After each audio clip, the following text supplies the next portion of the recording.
Papa tuh sekarang nggak betah di rumah. Papa ada selingkuh ya, Pak? Heh, Kalau kamu bilang sekali lagi, kamu ngomong sekali lagi, saya bunuh kamu, saya bunuh kamu. Suami saya tuh dalam keadaan tidak baik, diomongin terus, jadi dia berontak. Sedih, pasti sedih. Sakit, pasti sakit gitu. We can stop it there. Gitu. Kita nggak bisa ganti apa masa lalu kita, tapi masa depan kita. Dengan siapa kita menikah, ketika kita sudah menikah, kita seperti apa, itu kita yang harus fight. Jadi kenapa kalau suami nggak punya uang, istri itu marah-marah. Tapi kalau suami nggak punya pekerjaan, suami itu yang marah-marah. Karena dia merasa dirinya itu jadi nggak berharga ya karena nggak punya kerjaan. Tapi kalau pernikahan itu nggak dijaga baik, ini bisa jadi representasi neraka di bumi. Kehidupan rumah tangga selalu penuh dengan hiruk-pikuk. Seringkali terjadi ketidakharmonisan yang menghilangkan kebahagiaan. Suara-suara pelik, pergolakan emosional, bahkan rasa ketidakamanan muncul dalam relasi sebuah keluarga. Pertanyaannya, bagaimana jika konflik terus-menerus terjadi sehingga menimbulkan emosi memuncak, bahkan ada keinginan untuk membunuh istri sendiri? Papa tuh sekarang nggak betah di rumah. Papa ada selingkuh ya, Pak? heh, jaga mulut kamu ya. Kalau kamu bilang sekali lagi, kamu ngomong sekali lagi, saya bunuh kamu, saya bunuh kamu. Saya hampir mau membunuh istri saya, hampir mau membunuh istri saya karena emosi saya dan pikiran saya udah nggak bisa kekontrol.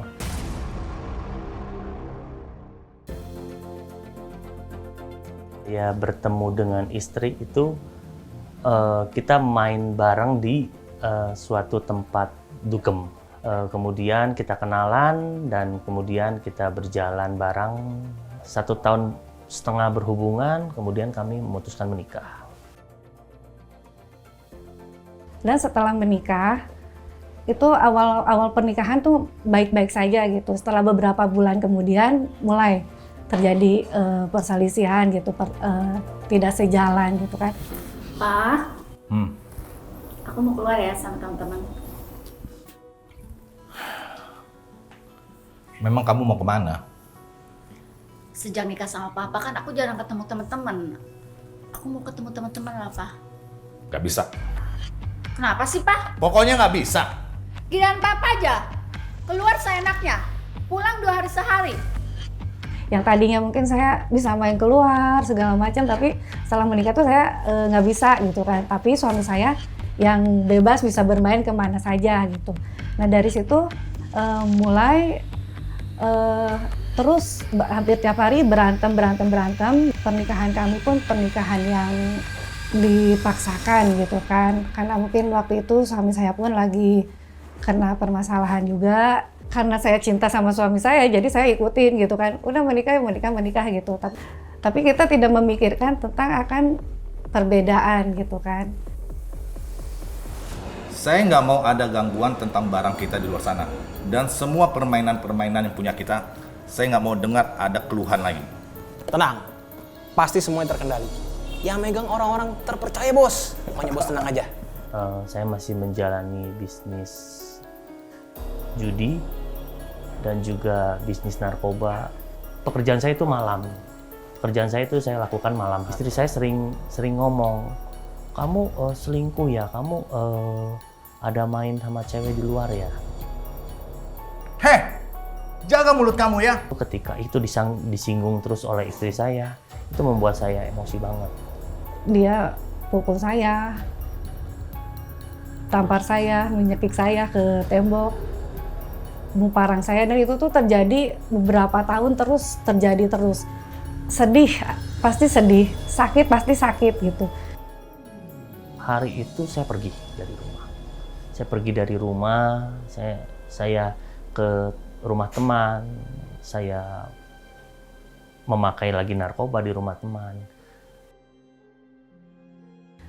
Saya tuh tadinya mau melaporkan suami saya gitu kan. Memar banget gitu. Saya tuh udah fotoin, saya tadinya mau visum, dan di situ pun Tuhan tuh seperti bicara seperti ini. Nak, kalau kamu ke kantor polisi melaporkan visum itu, belum tentu suami kamu bakal menerima kamu lagi. Saya ada background keluarga saya bercerai. Saya tuh nggak mau apa yang saya alami terjadi lagi dengan anak saya gitu. 9 tahun saya pakai narkoba, sampai satu titik saya udah nggak bisa ngerasain itu lagi. Nggak ada nikmatnya lagi.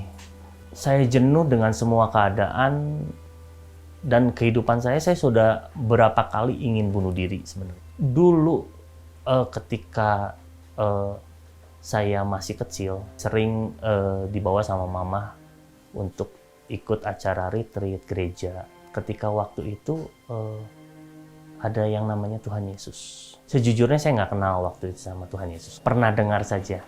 Saya terbesit satu pikiran untuk saya memohon berdoa sama Tuhan Yesus.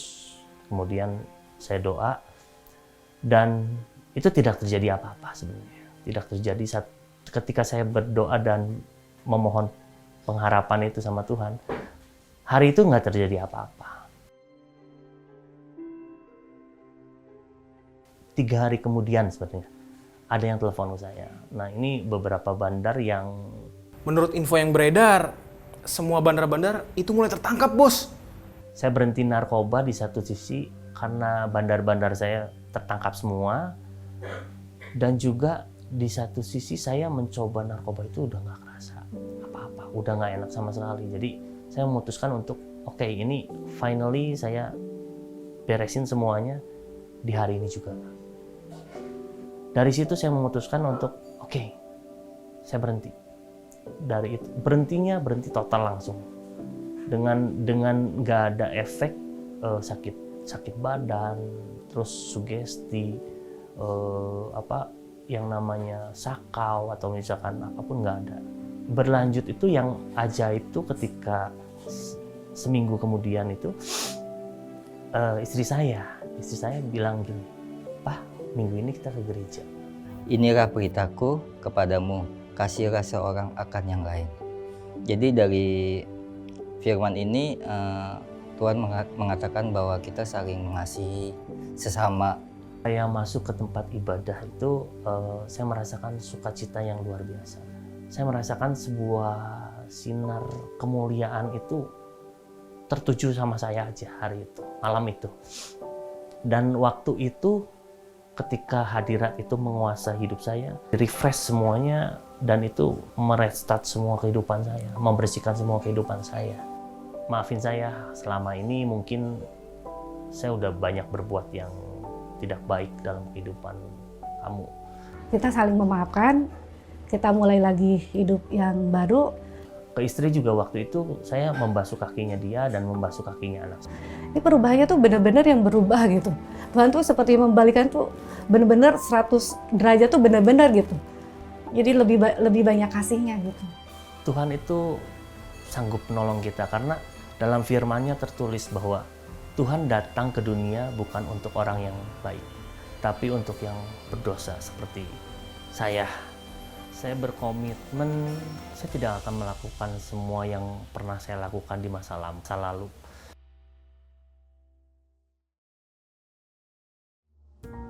Dalam segala sesuatu, baik sukacita maupun cobaan, Tuhan Yesus harus tetap menjadi pusat kehidupan dalam rumah tangga.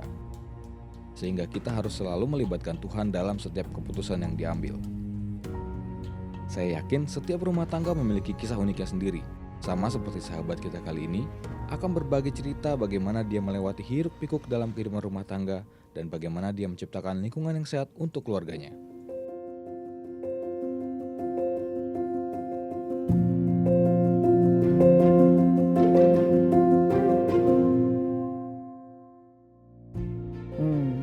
Jadi mungkin karena banyak yang belum kenal kali ya. Atau mungkin ada yang kenal saya karena nama belakang. Jadi nama belakang saya tuh cukup dikenal ya, karena orang tua saya itu pendeta di GBI dan kakek saya juga salah satunya pendeta. Jadi nama saya Jessica Abraham. Nah, kebanyakan orang tuh karena lihat profil orang tua saya, kakek saya, kadang-kadang justru nggak terlalu tahu nih saya tuh siapa gitu. Jadi keseharian saya yaitu ibu dari seorang anak, tetap walaupun pelayanan, walaupun ada hal-hal yang dilakukan, saya tetap setiap hari itu selalu make time untuk anterin anak saya.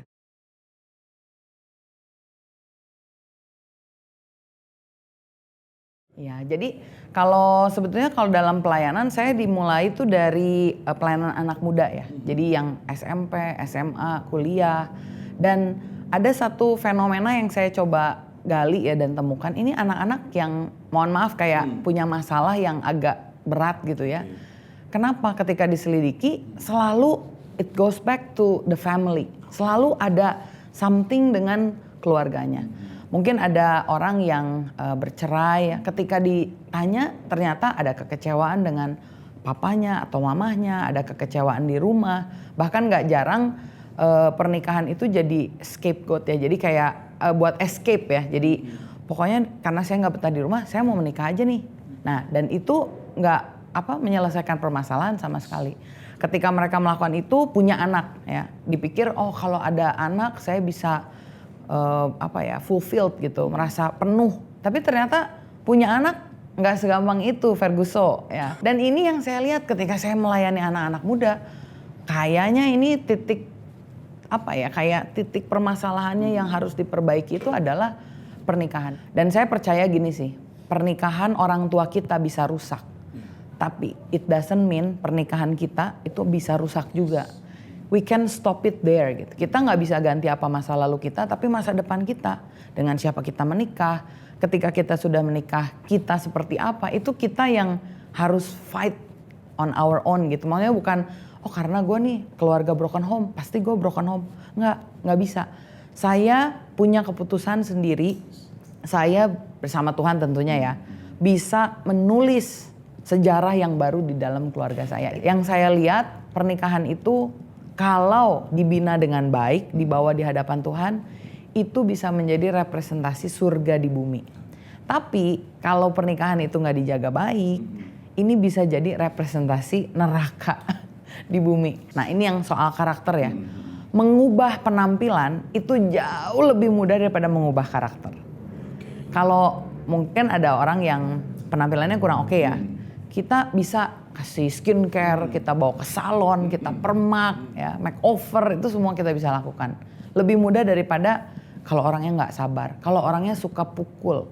Mama saya bilang, kalau orang pukul kamu sebelum menikah, kebayang nggak sih sudah menikah, mukulnya seperti apa? Jadi itu sih untuk kalau udah menikah, kan firman Tuhan bilang ya, apa yang sudah dipersatukan Allah tidak boleh diceraikan oleh manusia. Seringkali ada orang yang menikah dengan orang yang salah, tetapi sayangnya malah menyalahkan Tuhan. Padahal dia yang pilih sendiri. Dan mau bercerai pun ada orang bilang, ya saya kan lebih baik jujur ya sama diri saya, jadi saya bercerai. Tapi kalau saya pikirkan kembali ya, saya nggak mau ngejudge orang yang bercerai. Tapi sekali lagi ini bukan blueprint. Kalau blueprint kan misalkan punya rumah nih, harusnya ini rumah jadi tempat tidur. Tapi kan kalau yang punya rumah bilang ini harus jadi gudang, ya mau nggak mau kan dipermak jadi gudang ya. Walaupun itu harusnya nggak jadi gudang. Nah hidup kita, saya lihat tuh seperti itu. Harusnya dengan kita menikah, apalagi ada punya anak ya, itu upah dari Tuhan sih.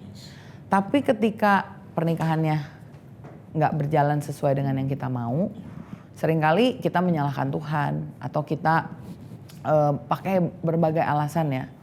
Ada yang pakai firman Tuhan bahkan, oh boleh kok bercerai jika begini-begini. Tapi kalau kembali lagi ke dalam ayat firman dan dikutip sama Yesus, apa yang dipersatukan Tuhan tidak boleh diceraikan oleh manusia.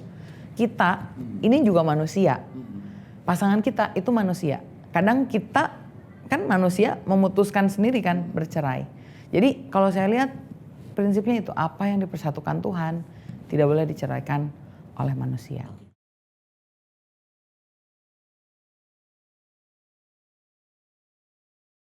Kalau orang kan suka pakai, kalau saya pakai gambaran ya, orang tuh suka bilang Tuhan nomor 1, keluarga, misalkan nomor 2, pekerjaan.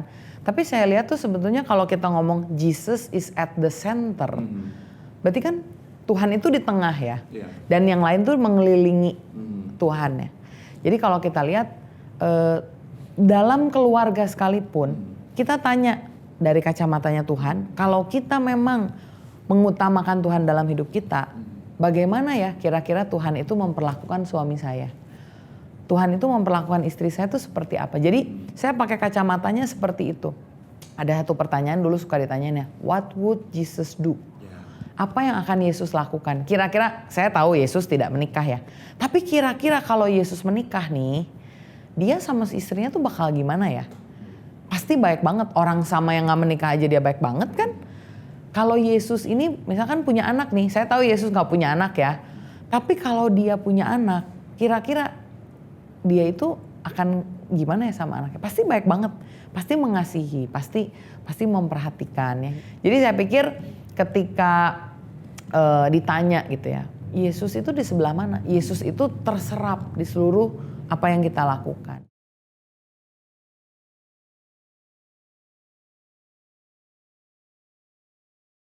Saya lihat kembali lagi kepada gambar diri ya.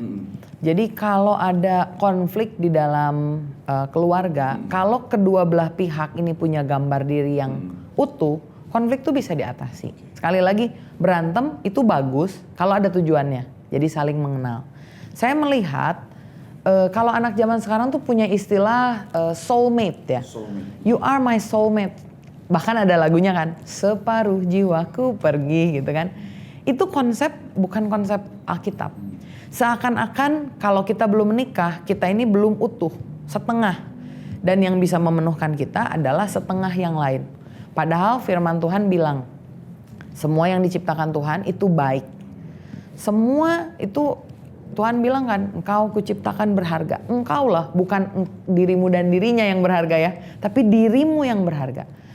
Anak muda seringkali tidak menyadari bahwa gambaran dirinya ini rusak. Rusaknya karena apa? Misalkan karena didikan yang salah. Misalkan kalau orang tuanya militer, dia dalam arti militer bukan pekerjaannya militer ya, tapi dalam arti kalau marah pakai cambuk, pakai sapu, ada yang pakai selang, ada yang ditendang, itu membuat luka batinnya. Atau misalkan sekali lagi terlalu disayang, itu juga membuat luka batinnya. Dan ini yang membuat dalam pernikahan dia belum siap, belum menerima dirinya, menuntut, expect sesuatu, atau bahkan mencari keberhargaannya dari uang ya. Makanya kalau saya lihat, saya pernah posting ini juga sih. Security buat wanita itu seringkali tuh aset. Ya. Kalau buat pria, security-nya itu adalah ego. Jadi kenapa kalau suami nggak punya uang, istri itu marah-marah. Tapi kalau suami nggak punya pekerjaan, suami itu yang marah-marah. Karena dia merasa dirinya itu jadi nggak berharga ya karena nggak punya kerjaan. Suami saya waktu saya hamil, hampir 9 bulan, dikeluarin dari kerjaannya di Australia. Diberhentikan kontraknya karena biasa dia kerja di Australia kan. Terus dia pindah ke Indonesia, kerja working remote, ini sebelum COVID. Akhirnya di-cut. Dan waktu saya 8 bulan, dia ngomong, saya bulan depan saya udah gak kerja lagi. Dan gajinya $, loh. Saya pikir, aduh gimana ya. Tapi again, saya merasa bahwa, dan kebetulan pagi itu ya, ini kenapa harus baca firman. Pagi itu waktu baca firman, tiba-tiba ada kayak sesuatu berbicara sama saya percaya itu Roh Kudus, bilang gini, memang sudah seharusnya lah demikian. Jadi waktu dia bilang, aku dipotong kontraknya. Saya langsung bilang, oh gak apa-apa, emang kayaknya udah jalannya gitu deh. Terus dia kaget, hah kok bisa? Sekali lagi, ini harusnya bikin saya marah dong. Gimana yuk, panik lah ya seenggaknya. Atau bikin suami saya merasa minder. Dia selama 3-4 bulan ya, jadi full time dad. Dan buat pria, jadi full time dad tuh susah banget. Di tengah masyarakat timur ya. Tapi karena dia udah penuh, whole, utuh, dia oke-oke aja. Bukan berarti dia kemudian gak cari kerja ya, enggak. Tapi karena dia utuh, satu dengan yang lain, balik ke tangki itu. Kita counseling dan counselor kita nunjukin bahwa ternyata, walaupun saya anak pendeta ya, tangki cinta saya itu jauh lebih rendah daripada tangki cinta dia. Kok bisa? Karena ternyata Bonar ini anak yang ditunggu selama 11 tahun. Orang tuanya concern banget sama dia, fokus sama dia. Sementara saya waktu menikah ya, orang tua saya tuh lagi merintis pelayanan atau bantu pelayanan orang tuanya lah. Jadi belum settle, masih banyak waktu untuk jemaat, sehingga mungkin waktu untuk saya nggak terlalu banyak ya. Dan ternyata itu menimbulkan luka. Dan yang menarik, saya nggak sadar ada luka itu. Sehingga ketika ketemu konselor, kenapa ini penting ya, mentor, orang yang mengerti itu penting, sehingga kita jadi tahu luka apa sih yang ada di dalam diri kita. Luka soal pengakuan kah, atau kasih, atau apapun, itu yang membuat kita tuh jadi lebih aware ya. Ketika kita terluka, kita jadi tahu nih, oh obatnya tuh di mana. Saya tuh nggak sukanya diperlakukan seperti apa, dan itu yang membuat jadi lebih baik sih. Jadi saya rasa pada intinya itu adalah gambar diri dari masing-masing yang mau menikah ini.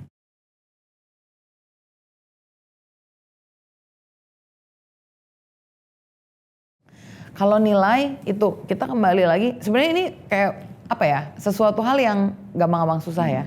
Nilai itu udah dikasih tahu sama Tuhan Yesus. Satu, kasihilah Tuhan Allahmu dengan segenap hatimu, dengan segenap jiwamu, dengan segenap kekuatanmu. Kalau kita mengasihi Tuhan, kita nggak akan mungkin lah selingkuh, nggak akan mungkin jahat sama suami, istri kita, sama keluarga kita. Kalau kita mengasihi Tuhan, kasih Tuhan ada dalam hati kita. Tapi kalau kita di situ kita lihat kan kasih Tuhan, kemudian kasih sesama. Kasih sesama, mengasihi seperti dirimu sendiri. Sebenarnya gampang kan? Kalau kamu diselingkuhin mau nggak? Kan nggak mau ya. Walaupun sekali lagi nih, ini value dunia. Ada yang bilang nggak apa-apa kok diselingkuhi, it's okay. Yang penting happy sama happy. Saya mau tanya sama orang-orang itu, are you really happy kalau diselingkuhi? Apa kamu bener-bener oke aja nih diselingkuhin sama orang? Kadang kita membohongi diri kita sendiri ya. Padahal kalau kita mau jujur, tadi Kak Marcel bilang sendiri, siapa sih yang gak mau punya keluarga yang berbahagia? Ada orang-orang yang bilang ya, oh gak apa-apa zaman sekarang is okay kok. Menikah aja gak harus cewek sama cewek, cowok sama cowok. Tapi itu it's not from the Bible, itu bukan blueprintnya Tuhan. Sementara kalau kita menghidupi blueprintnya Tuhan, heteroseksual, laki-laki sama perempuan, wanita sama pria sama wanita kan gitu ya. Pilihannya kan cuma dua, monogami, bukan open relationship tapi satu dengan satu. Itu kebahagiaannya tuh jauh lah beda dibandingkan yang kayak gitu-gitu ya, yang apa kalau orang bilang kayak zaman now gitu ya. Tapi itu bukan blueprintnya Tuhan, dan saya yakin yang bukan blueprintnya Tuhan gak akan membawa kita berbahagia.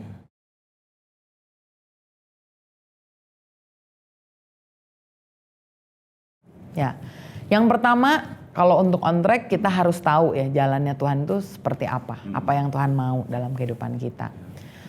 Tapi kalau ngomongin soal jalan ya, saya kesini tadi pakai GPS. Jalan tuh kadang kita maunya kesini nih, tapi tiba-tiba ada aja, ada jalan ditutup kita belok, ada jalan ini kita. Nggak apa-apa, belok-belok ikutin aja selama kita tetap ada di jalannya Tuhan. Artinya kita terkonek sama Tuhan. Banyak doa, baca firman. Kok kelihatannya rohani banget ya? Ya memang seperti itu. Kita berdoa bukan karena kita pendeta, kita melayani.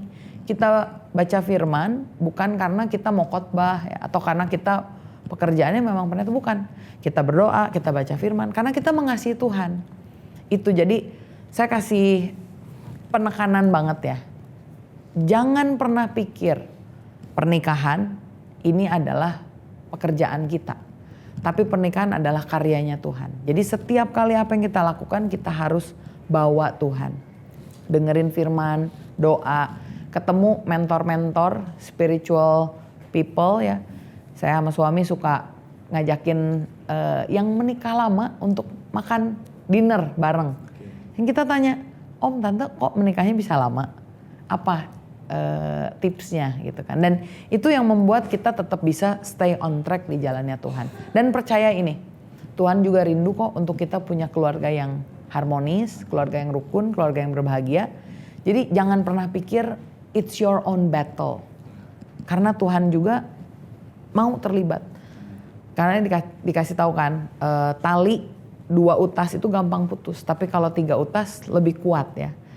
Kalau kita berdua, mudah putus. Tapi kalau kita bertiga sama Tuhan, ini yang menjadi kekuatan buat kita untuk bertahan. Ingat bahwa pernikahan itu harus cekcok sebelum cocok.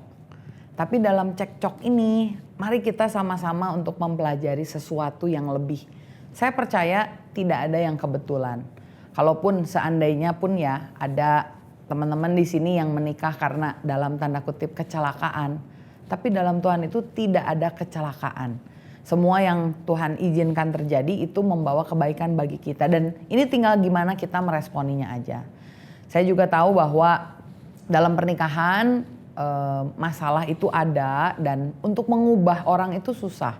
Karena itu jangan pernah berharap pasangan kita yang berubah. Tapi mari kita datang sama Tuhan dan minta Tuhan dengan teladan kita juga ya.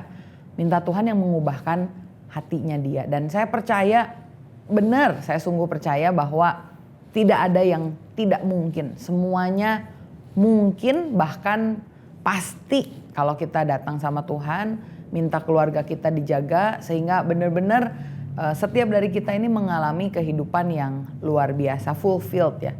Bukan hanya bukan hanya kitanya aja, tapi anak-anak kita juga akan diberkati oleh Tuhan. Satu tips lagi sebelum ini, saya keburu ingat, kalau ada teman-teman yang punya masalah dalam keluarganya, jangan ragu-ragu untuk pergi ke konselor. Saya rasa ada banyak konselor Kristen, tolong digarisbawahi juga ya, konselornya konselor Kristen, karena value yang akan dikasih juga value-value orang Kristen dari Alkitab sesuai dengan firman Tuhan. Jangan malu, jangan takut untuk ngobrol, untuk tanya, atau bahkan lewat sosial media bisa chat juga. Kalau ada masalah jangan diam sebelum nanti tambah parah. Tapi kita mau belajar terbuka, karena ketika kita terbuka dengan orang yang tepat, maka pemulihan itu akan terjadi. Izinkan saya berdoa buat sahabat-sahabat Solusi semuanya. Bapak, kami mengucap syukur buat hari ini.